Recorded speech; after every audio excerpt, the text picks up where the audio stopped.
সমাজে আছে। গতকাল এক মুরব্বী মসজিদের বারান্দায় ঘুমাইছে। উনি সন্ধ্যার সময় আমার কাছে এসে বলল যে হুজুর, আমি আপনার মসজিদের বারান্দায় ঘুমাইতেছি। আমি ওনাকে জিজ্ঞাসা করলাম আপনি কোথা থেকে আসছেন? তো ওই পারের কথা বললো। আপনি করেন নাকি? উনি বললো যে আমি পাতায় শিল দিই। এত বৃদ্ধ বয়স, আপনার বয়স প্রায় ৮০-৮৫ হয়ে যাবে, এখনো কষ্ট করে খান, ছেলে পেলে নাই? লোকটা বললো যে ছেলে আছে, বিয়ে শাদী দিয়ে দিছি, ছোট ছেলেটাকে রোজার মাসে কাতার কাটিয়েছি, তো ছেলেটা এখনো কাজ পায় নাই, খুব চিন্তার মধ্যে আছি।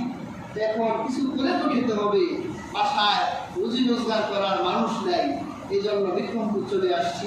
প্রত্যেক দিন ২০০-১৫০ টাকা কামাই, ৫০ টাকা আমারই খাওয়া আছে। এই লোকটা এই বৃদ্ধ বয়সে এত কষ্ট করে খাচ্ছে, এই লোকটার পক্ষে গরুর গোশত খাওয়া সম্ভব?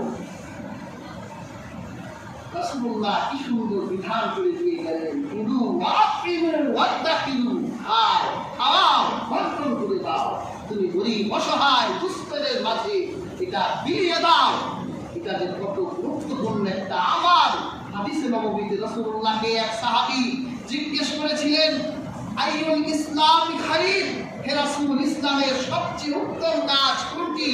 রাসূলুল্লাহ সাল্লাল্লাহু আলাইহি ওয়াসাল্লাম বলেছিল যে তুমি একজন আরেকজনকে সালাম দাও, আলা মান আরাফতা মান লাম তারিফ। আর আরেকটি হলো একজন আরেকজনকে খাওয়াও। একজন আরেকজনকে খাওয়ানো এটা ইসলামের সবচেয়ে উত্তম আমল। তুমি যদি একটি পরিচাকে ঠান্ডা করে দিতে পারো, কিয়ামতের দিন আল্লাহ তোমাকে ঠান্ডা করে দেবে। একটা অমুক্ত মানুষের ক্ষুধার চাহিদা যদি তুমি মিটিয়ে দাও, হাদিসে নববীতে এসেছে আল্লাহ কিয়ামতের দিন তার ক্ষুধাকে মিটিয়ে দিবে। তুমি যদি একজন বিবস্ত্র লোকের শরীরে কাপড় কিনে দাও, আল্লাহ কিয়ামতের দিন তোমাকে জান্নাতের কাপড় দিয়ে মুড়িয়ে দিবে। সুবহানাল্লাহ। কাজে হাজরিন, এটা ফ্রিজে রাখেন না। ৪টা রান বের হয়েছে, চার বিয়াই বাড়ি পাঠাই দিচ্ছেন, আপনারা ৪ জন মজা করে খান, কোনো সমস্যা নেই। সমস্যাটা আসলেই নেই, খাওয়াইতে পারে খাবে। একজন ধনী লোক তার কুরবানির গোশত তার আরেকজন ধনী ব্যক্তিকে দিতে পারে, জায়েজ বৈধ কাজ। কিন্তু ধনী লোকটা তো নিয়ে খাইতেই পারে, আপনি তাদেরকে খাওয়ান, যারা দুনিয়া থেকে আপনার জন্য দোয়া দিলে আরো সে দোয়া কবুল হয়ে যাবে। কাজে হাজরিন, কুরবানির গোশতগুলোকে ৩ ভাগ করাটা মুস্তাহাব। এটা করবে, এভাবেই দিবে, কাজ পূর্ণ করবে। তবে আরেকটা মাসালা, এটা শেষ মাসালা বলছি, আমাদের দেশে কুরবানির দিন যে মজুর নিযুক্ত করি তাদের ব্যাপারে গোশতের বিধানটা কেমন? আরবি ভাষায় বলা হয়েছে কসাই। আমাদের দেশে তো আমরা কসাই বলি না, অনেকে দেখলাম গেঞ্জি কিনছে, গেঞ্জিতে লেখা একদিনের কসাই। আমাদের দেশে আমরা এদেরকে মজুর বলি। দেখে কুরবানির দিন এরাও তো এদের সন্তানদের সাথে ঈদের আনন্দ করতে পারতো না, কিন্তু এগুলো ভোগ না করে তারা একজন কুরবানির দাতাকে সাহায্য করতে গিয়ে তারা তাদের নিজের ব্যক্তিগত সময়কে তারা নষ্ট করছে। কাজেই তাদের ব্যাপারে ইসলামের বিধান কি হবে, এই ব্যাপারে মিশকাতুল মাসাবিতে হযরত আলী রাদিয়াল্লাহু তাআলা আনহু থেকে একটা রিওয়ায়াত এসেছে। হযরত আলী রাদিয়াল্লাহু তাআলা আনহু বলেন, আমার আলী রাসূলুল্লাহ সাল্লাল্লাহু আলাইহি ওয়াসাল্লাম নাকুমা আলা বুদনিহি, রাসূলুল্লাহ এক কুরবানিতে তার বুদনার দায়িত্বে আমাকে রাখলেন, পাহারা দেওয়ার জন্য রাখলেন।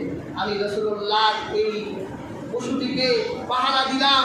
যখন এটাকে কুরবানি করা হলো, তখন রাসূল কারীম সাল্লাল্লাহু আলাইহি ওয়াসাল্লাম বললেন, তাসাদদাকা বিলিয়াহা ওয়া জুনুদিহা ওয়া আজিল্লাতিহা। রাসূলুল্লাহ সাল্লাল্লাহু আলাইহি ওয়াসাল্লাম বললেন যে এর দড়ি এবং এর লাগাম এগুলো সদকা করে দাও।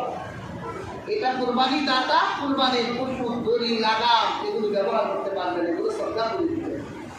তারপর রাসূলুল্লাহ সাল্লাল্লাহু আলাইহি ওয়াসাল্লামকে বলা হলো যে আপনি মজুদের ব্যাপারে যাকে নিযুক্ত করা হয় এই মজুদের ব্যাপারে কি ফয়সালা দিবেন। তখন তাকে কি আপনি কুরবানির পশুকে কি গোশত দিবেন?